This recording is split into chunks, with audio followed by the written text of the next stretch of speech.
السلام علیکم ورحمۃ اللہ وبرکاتہ۔ سنو ڈیجیٹل میں آپ کا خیر مقدم ہے ناظرین۔ آج ہم بات کریں گے جو موجودہ کرنٹ سچویشن ہے ملک پاکستان کے اندر، جو ایک فیاسکو کریٹ ہو گیا ہے، ایک انارکی کی صورتحال ہے، اس پہ اور اس کے سولوشن پہ میں زیادہ تر بات کروں گا، اسباب پہ کم۔ اس کا واحد حل خلافہ ہے، خلافت کا قیام، اللہ اور اس کے رسول کے احکام کی پابندی اور پاسداری۔ میں پوری قوم سے without any affiliation, political party کی یا ریلیجس کی، ہمارا کام ہے انالیسس دینا اور حق بات کرنا، چاہے ان کا تعلق کسی بھی سیاسی، مذہبی، لسانی، گروہی، صوبائی جماعت سے ہو، چاہے کسی بھی جماعت سے نہ ہو۔ تو اہل پاکستان کے لیے درد دل ہے، یہ پیغام ہے، اور یہ پیغام سنو ڈیجیٹل کی طرف سے ہے پوری قوم کو، اداروں کو، سیاسی جماعتوں کو، مذہبی جماعتوں کو، سٹیک ہولڈرز کو، گورنمنٹ کو، سب کو میں کہہ رہا ہوں، چاہے وہ اپوزیشن ہے۔ تو جتنے بھی سیگمنٹ آف دا سوسائٹی ہیں جو اس ملک میں رہتے ہیں، ان کے نام پیغام ہے، اور یہی واحد حل ہے۔ جب بھی ہم کسی کانفلکٹ میں پڑ جاتے ہیں، تنازع میں، تو اس سے نکلنے کا واحد راستہ، اور یہی نہیں بلکہ تمام تنازعات اور مسائل کا حل قرآن و سنت میں ہے، اللہ اور اس کے رسول کے احکام کی بجا آوری میں ہے۔ یہ کتاب جو قرآن مجید ہے، یہ صرف اللہ رب العزت نے ہمیں الماریوں میں سجانے کے لیے نازل نہیں کی تھی کہ خوبصورت سا غلاف اس پہ چڑھا دیں اور اسے بچی کے جہیز میں اس وقت، رخصتی کے وقت سر پہ رکھنے کے لیے، یا اسے اپنے والدین کے اصالِ ثواب کے لیے اس وقت نکالتے ہیں مدرسے کے بچوں کو بلا کے پڑھانے کے لیے، بلکہ یہ کتاب کھول کے اس کے لیسنز ہیں۔ یہ 6638 یا 6666 جو ورسز ہیں، جو چیپٹرز ہیں ہولی قرآن کے، اس میں ڈائیو کر کے اس کے لیسنز اور تھیم کو جانیں کہ اللہ رب العزت کا مدعا کیا ہے، اور وہ تھیمز ہمیں سمجھ آتے ہیں یا تو حدیث کی صورت میں وربل سینگ، یا سنت و سیرت مصطفیٰ صلی اللہ علیہ وسلم کی صورت میں، جن کو آپ نے پریکٹیکلی کر کے دکھایا۔ تو قرآن و سنت سے جب تک ہم دوبارہ تعلق نہیں جوڑیں گے تو یہ افراتفری، قیاس، یہ فتنے، جلاؤ گھراؤ، جھگڑے، ایک دوسرے کے خلاف بلو دا بیلٹ لینگویج یوز کرنا، سوشل میڈیا پہ ملک کے خلاف، ٹھیک ہے، اپنے ہیں، دونوں طرف خود ہیں، آپس میں لڑی جا رہے ہیں، اور حاصل اصول کوئی نہیں ہوتا۔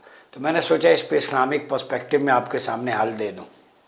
سب سے پہلے سورہ النساء کی آیت نمبر 65، ورس نمبر 65، یہ قرآن کا چیپٹر سورہ نمبر 4 ہے، چوتھا۔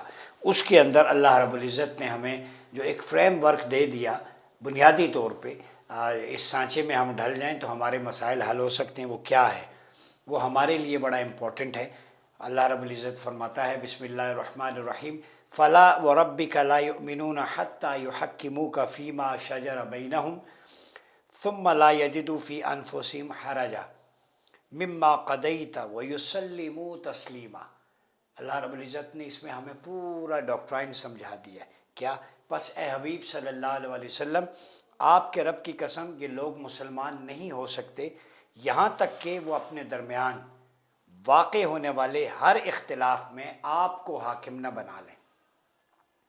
اب یہ جو لائن ہے میں اسی طرح ٹرانسلیشن کر رہا ہوں کہ جب تک اپنے درمیان واقع ہونے والے اختلاف میں رسول اللہ صلی اللہ علیہ وسلم کی حاکمیت کو تسلیم نہیں کیا جاتا، اللہ فرماتا ہے تم حقیقی طور پر مسلمان نہیں ہو سکتے۔ تو مسلمان کی پہلی پہچان جو اللہ رب العزت نے سورہ النساء کی آیت نمبر 65 میں بتائی ہے کہ رسول اللہ کی حاکمیت کو تسلیم کرنا۔ جب آپس میں تفرقے میں، اختلاف میں پڑ جاؤ تو رجوع الی الرسول، آپ صلی اللہ علیہ وسلم کی بارگاہ کی طرف رجوع کرو۔ اور وہی نہیں، یہ میں پورے ریسرچ پیپرز لایا ہوں کہ رسول اللہ صلی اللہ علیہ وسلم نے کن مواقع پہ کیسے کانفلکٹ کو ریزالو کیا اور آپ نے کیسے اس کو ختم کیا۔ تو قرآن اسی لیے کہہ رہا ہے کہ رسول کی طرف رجوع کرو، پریکٹیکلی عملاً وہ تمہیں بتائیں گے، انہوں نے جیسے تنازعات کو حل کیا اسی طرح تنازعات کو حل کرو۔ یہ قومی پالیسی بتا رہا ہوں حکمرانوں کو، اسٹیٹ افیئرز کے جاننے والوں کو، اسٹیک ہولڈرز کو، اداروں کو میں بتا رہا ہوں کہ پالیسی کیا ہے، کہ اللہ اور اس کے رسول کی طرف رجوع کرنا۔ پھر فرمایا کہ پھر اس فیصلے سے جو آپ صادر فرما دیں اپنے دلوں میں کوئی تنگی نہ پائیں۔ جو فیصلہ رسول اللہ صلی اللہ علیہ وسلم نے فرما دیا بحیثیت ہیڈ آف اسٹیٹ، یہاں یونٹی آف کمانڈ ہے، میں یہ بھی بتا دوں، وہ ہیڈ آف اسٹیٹ کے طور پہ آپ نے جو فیصلہ ڈیسیژن کر دیا، اب اس کو بلا چور و چراں تسلیم کریں، کوئی حرج، دل میں تنگی محسوس نہ کریں۔ چونکہ فائنل اتھارٹی اللہ نے جو ودیت کی ہے وہ اپنے حبیب صلی اللہ علیہ وسلم کو دی ہے، اور آپ کے حکم کو بخوبی بخوشی پوری فرما برداری کے ساتھ قبول کر لیں، ٹھیک ہے۔ یہی وجہ ہے کہ اطاعت رسول کو اطاعت خداوندی کا درجہ حاصل ہے۔ رسول اللہ صلی اللہ علیہ وسلم کی اطاعت سے قطع نظر اطاعت خداوندی کا کوئی تصور ہی نہیں ہے۔ رسول کی اطاعت ہی اصل میں اللہ کی اطاعت ہے، جیسے قرآن میں فرمایا دیگر مقامات پر، سورہ النساء ورس نمبر 80 کے اندر، من یطع الرسول فقد اطاع اللہ، جس نے آپ صلی اللہ علیہ وسلم کی اطاعت کی، حکم مانا، اس نے اللہ کا حکم مانا۔ تو رسول اللہ کی حاکمیت اصل میں اللہ کی حاکمیت ہے، آپ اللہ کی طرف سے حاکم ہیں۔ پھر اسی طرح قل ان کنتم تحبون اللہ فاتبعونی یحببکم اللہ، کہ حبیب آپ فرما دیں آپ اگر تم اللہ سے محبت کرتے ہو تو میری پیروی کرو، تب اللہ تمہیں اپنا محبوب بنا لے گا اور تمہارے گناہ معاف فرما دے گا، اور اللہ بخشنے والا ہے۔ اس کو امام ابن تیمیہ نے بڑی شرح و بس کے ساتھ بیان کیا ہے۔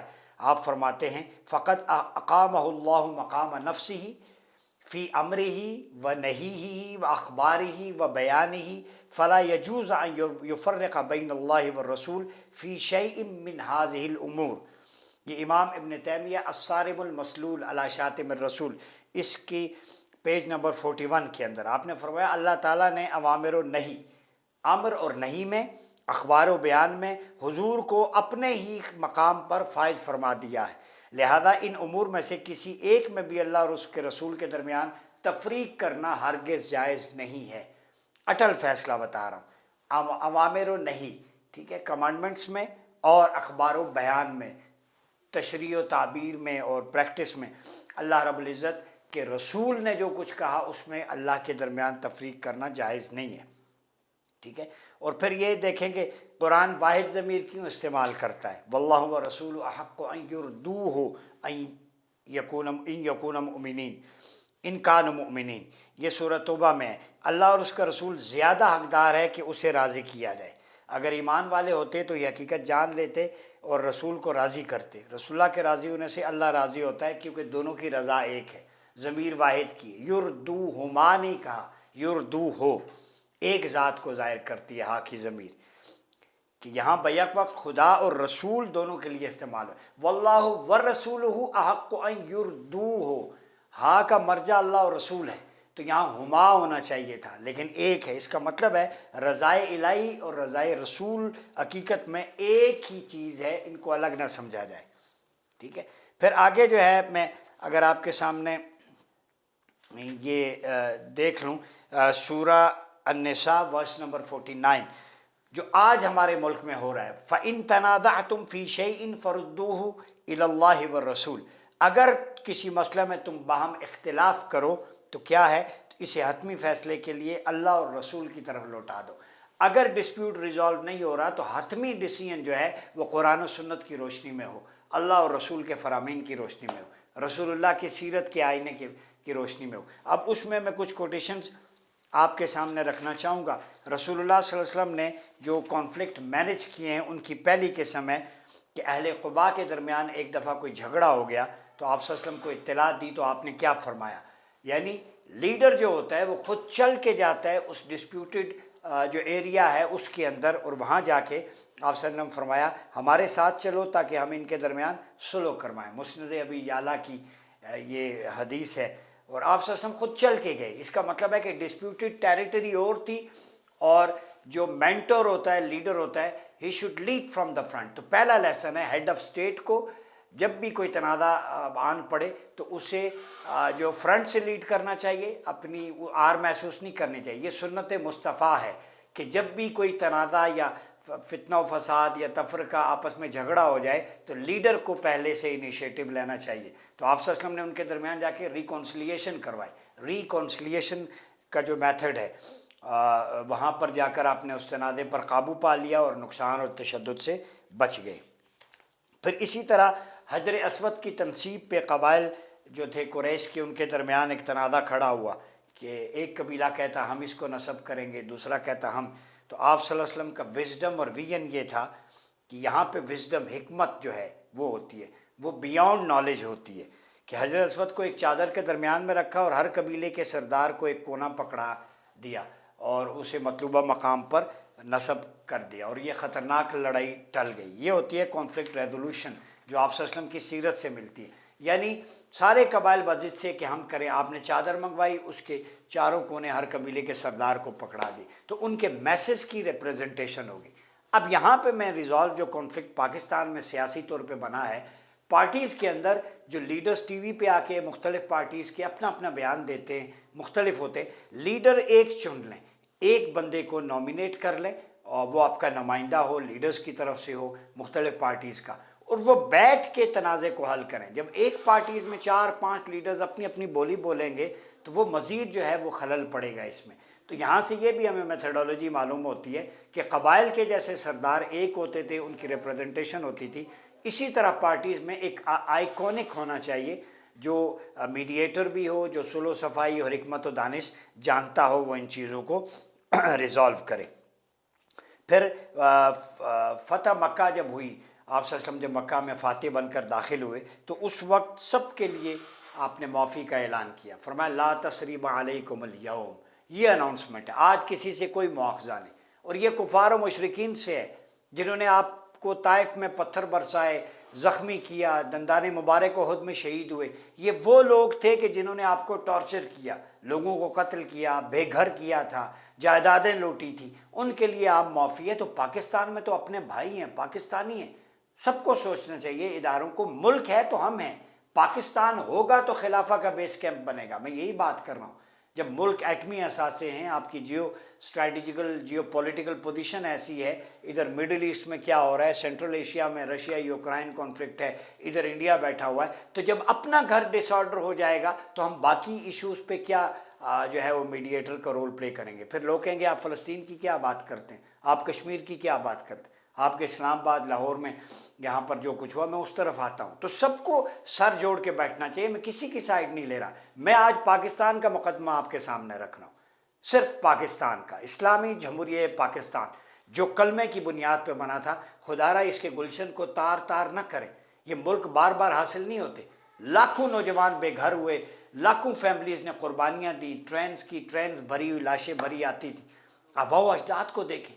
اور یہ اتنا سنہرا ملک جس کو اللہ رب العزت نے منرل سے، نیچرل ریسورسز سے نوازا ہے، ایٹمی طاقت آپ ہیں، آپ کے پاس یوتھ کی اتنی بڑی پاور ہے، مین پاور، ایچ آر آپ کا اتنا مضبوط ہے، تو اس کو ضائع مت کریں۔ تو سب کو سٹیک ہولڈرز کو بیٹھنا چاہیے۔ تیسری جو کانفلکٹ مینجمنٹ کی جو فارمولہ ہے، سورہ حجرات چیپٹر 49 آف دا ہولی قرآن، اس کے اندر اللہ رب العزت نے فرمایا یا ایھا الذین آمنوا ان طائفتان من المؤمنین اقتتلوا فاصلحوا بینہما وان بغت احدہما علی الاخری فقاتلوا حتی تفیء الی امر اللہ۔ اللہ رب العزت نے اس میں واضح طور پہ فرما دیا کہ اگر دو مسلمان گروہ، طائفتان من المؤمنین، دو گروہ مسلمانوں کے، پاکستان میں بھی یہی ہو رہا ہے، اقتتلوا بینہما، وہ آپس میں ایک دوسرے کو قتل کرنے لگیں، جھگڑنے لگیں، تو تمہارا کیا کام ہے؟ فَاصْلِحُوا بَيْنَهُمَا، the only solution، ارباب حل و عقد کو کہتا ہوں، پالیسی میکرز کو، فَاصْلِحُوا بَيْنَهُمَا کو اچھالیں۔ یہ قرآن میں صرف لکھنے کی حد تک نہیں ہے، چومنے کی حد تک، آج آپ کے پاس حل موجود ہے، میں بتاتا ہوں، وہ قرآن ہے، فَاصْلِحُوا بَيْنَهُمَا، اور رسول اللہ کی ذات، ان کے درمیان make peaceful reconciliation between them, peaceful reconciliation, سلو۔ فَاصْلِحُوا، جب قرآن فَاصْلِحُوا کہتا ہے تو تم تفسدو کیوں کرتے ہو؟ تفسدو کی ضرورت نہیں ہے، فَاصْلِحُوا کی ضرورت ہے۔ فساد کا خاتمہ ریکنسلیشن سے ہوتا ہے۔ یہاں پہ قرآن نے یہ کہا کہ میتھڈولوجی ہے پہلی ڈائلاگ، نیگوسیشنز، کہ آپس میں بیٹھ چیت کے بات کریں، میں قرآن کی آواز آپ تک پہنچا رہا ہوں، اگر نہیں حل ہوتا دین میڈیشن، میڈیٹرز آپس میں بیٹھ جائیں، فورن اسلامک کنٹری سے یا کوئی دوست ممالک سے یا کوئی اندر سے باہر سے بھی ہو سکتے، پھر بھی نہیں تو آربیٹریشن جرگے کی ایک صورت ہوتی ہے، نہیں تو لیٹیگیشن، پھر تھرو جوڈیشل پروسیس، جو کہ آپ کے اگر اتنی امپاور ہے آپ کی جوڈیشری تو وہ کروائے۔ تو اس کے علاوہ there is no room for violence and retaliation if you are going to resolve a dispute. مجھے ایک بندہ بتا دے کہ اس میں کوئی ریٹیلیشن کی یا وائلنس کی یا اگریشن کی کوئی علامت ہے، فینیٹسزم نہیں ہونا چاہیے۔ تو اسلام تو ریکونسائل میتھڈ کا پیسفل کو ایگزسٹنس والی میتھڈولوجی دیتا ہے، اور ہم کیا کر رہے ہیں؟ سوشل میڈیا پہ دیکھیں، گراؤنڈ پہ دیکھیں، پورا ملک بند ہے، جام کی ہوئی ہیں سڑکیں، کنٹینر، لوگوں کے جناب کاروبار زندگی، اسکول، یونیورسٹیز، ہر یہ دس از ناٹ دا سولوشن۔ اور دوسروں کو بھی سوچنا چاہیے کہ احتجاج کا بھی ایک ڈھنگ ہوتا ہے، پیرامیٹر ہوتا ہے، پوری دنیا میں ہوتے ہیں۔ ہائیڈ پارک لندن میں دیکھ لیں، الگ سے لوگ کاروبار زندگی چلتا رہتا ہے۔ اگر آپ نے اپنا احتجاج ریکارڈ کروانا ہے پیسفلی تو پلے کارڈز ہوتے ہیں آج کل سوشل میڈیا، آپ بتائیں، لیکن اس طرح ان کو بھی نہیں کرنا چاہیے کہ آپ لاؤ لشکر لے کے لوگوں کا جناب توڑ پھوڑ۔ ابھی when I was crossing D چوک، وہاں پہ جو شیلنگ لوگوں کے گھروں میں، عجیب سی حالت بنی ہوئی ہے۔ وہاں پہ بیسک ہیومن رائٹس، آپ نے ماحول کا آرٹیکل 9A شامل کیا تو یہ ماحول ہے کہ اسلام آباد پورے میں سانس لینا گوارا نہیں ہے۔ جو ہارٹ پیشنٹ ہیں، جن کی سٹنٹنگ ہوئی ہوئی ہے، جو بیمار ہیں، اسپتالوں کے وارڈز تک شیلنگ جا رہی ہے، اور آپس میں پتھراؤ۔ ہاسپٹل کے باہر میں نے دیکھا اتنے بڑے بڑے پتھر روڑے، مطلب کوئی ایتھکس ہوتی ہیں احتجاج کی بھی؟ تو دونوں پارٹیز کو یہ چیز دیکھنی چاہیے۔ اور پھر کنٹینر آپ اتنے، میرے خیال میں 46 کسی نے بتایا تھا اسٹیمیٹ کہ پتہ نہیں کتنے بلین روپیز ان کا کرایہ ہے، ان کا الگ، اور جو اس میں سامان جو ہے وہ کاروباری زندگی معطل، مارکیٹس بند ہیں۔ ابھی ستارہ مارکیٹ اسلام آباد میں بند کروا دی، کھانے کی اشیاء خرد و نوش، گروسری کی آئٹمز۔ تو آل دیز تھنگز، یہ بیسک فیسلٹیزیں ہیومن رائٹس میں آتی ہیں، ہم نے پابندی لگا دی۔ تو مل بیٹھیں۔ اگر پاکستان میں 5-7 لوگ اتنے اہل صاحب حل و عقد نہیں ہیں کہ جو بیٹھ کے بات کر سکیں، آپ کا کیپٹل ہے، بیرر کے پریزیڈنٹ آئے ہوئے یہاں پہ، تو دنیا کیا انویسٹمنٹ کا سوچے گی، کیا کاروبار کا سوچے گی؟ تو ملک کا نقصان ہو رہا ہے۔ افراد کی میں بات نہیں کر رہا، پاکستان سفر کرے گا، اور پاکستان کے 25 کروڑ عوام سفر کریں گے جن کا جینا مرنا اسی ملک میں ہے۔ تو اس ایشو کو پیار محبت سے، میں تو صلح کا، صفائی کا، امن و آشتی کا پیغام دینے جا رہا ہوں۔ اپنا ملک بہتر ہوگا تو ہم باقیوں کی بات کریں گے۔ پھر اگلی بات، تنازع سے بچاؤ۔ تنازع سے بچاؤ حسن خلق کے ذریعے ہوتا ہے، جسے کانفلکٹ پریونشن کہتے ہیں، کہ آپ کوئی ایسی بات ہی نہ کریں کہ جس کے تنازع جنم لے۔ اس میں ایتھیکل اینڈ مورل سٹینڈرڈز آ جاتے۔ ہمیں ڈیجیٹل فرنٹ پہ بھی سائبر سولجرز کی بھی ضرورت ہے، کیونکہ وہاں پہ جو گفتگو ہوتی ہے وی لاگز میں، یا یوٹیوبرز جو رپورٹنگ ایسی کرتے ہیں، میں نے آج دیکھا وہاں سے رپورٹنگ ہو رہی ہے، اور انٹرنیشنل کمیونٹی کیا سوچے گی؟ آپ جھوٹ والی رپورٹنگ بھی نہ کریں اپنی ریٹنگ کے لیے، جس سے ملک کی سینکٹیٹی، سلامتی داؤ پہ لگے، پاکستان کا امیج خراب ہو۔ تو پاکستان کا سوچیں، پاکستان کے عوام کا سوچیں۔ وہ یوٹیوبرز، وی لاگرز، آپ 2-4 ٹکے کما لیں گے 4 دن کے لیے، آپ کی ہو جائے گی، یہ غلط ہے، یہ کمائی حرام ہے۔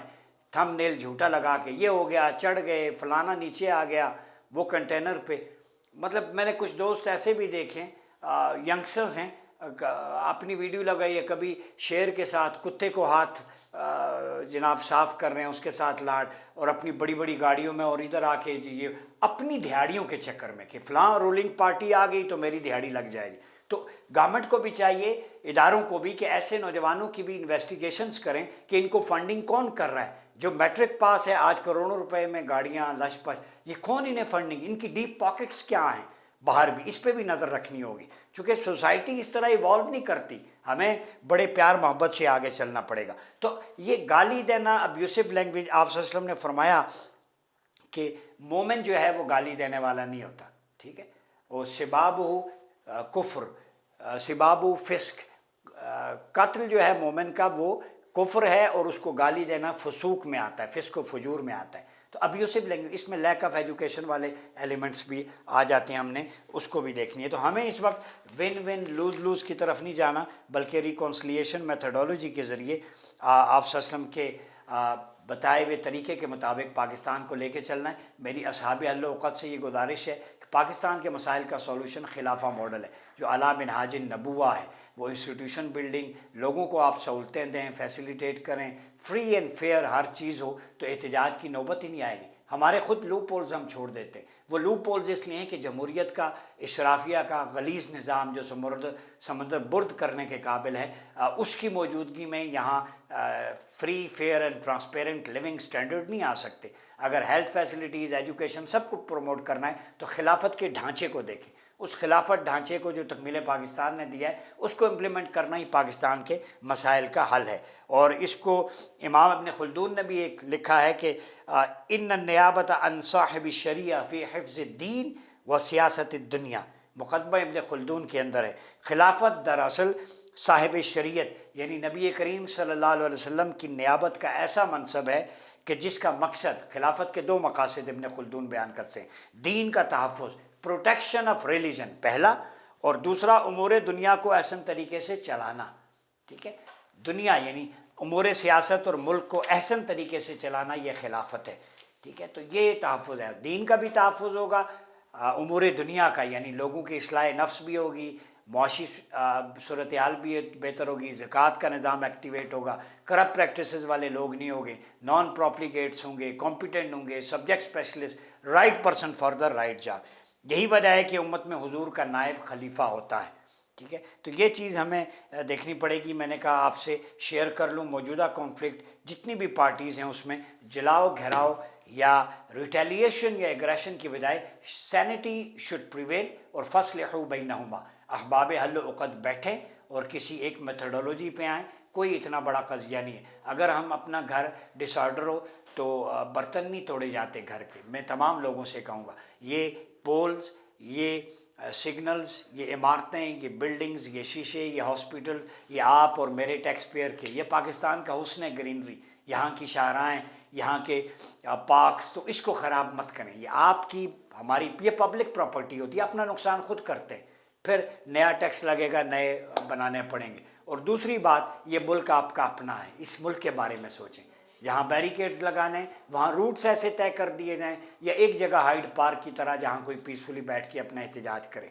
جو بھی آتا ہے وہ یہیں پہ پورا کیپٹل کو جام کر دیتا ہے۔ کتنا 3-4 دنوں میں اربوں کا نقصان ہوا، صرف انٹرنیٹ کی مد میں جو فری لانسنگ سے کماتے ہیں ان لوگوں کا نقصان ہوا، دہاڑی دار مزدور کا نقصان ہوا، ریڑھی والے کا ہوا، جو چائے بنا کے بیچتا ہے اس کا ہوا۔ تو ان کے بچوں کا بھی سوچیں۔ پارٹیز آ جاتی ہیں چلی جاتی ہیں، ایسے مسائل ٹیبل پہ بیٹھ کے حل کرنے والے ہوتے ہیں۔ میری یہ تجویز ہے۔ اللہ پاکستان کا حامی و ناصر ہو۔ اس شعر پہ اجازت چاہوں گا کہ خدا کرے میری عرض پاک پر اترے وہ فصل گل جسے اندیشہ زوال نہ ہو۔ اپنا بہت خیال رکھیے گا۔ اپنے میزبان ڈاکٹر مریاض عباسی کو اجازت دیجیے۔ اللہ حافظ۔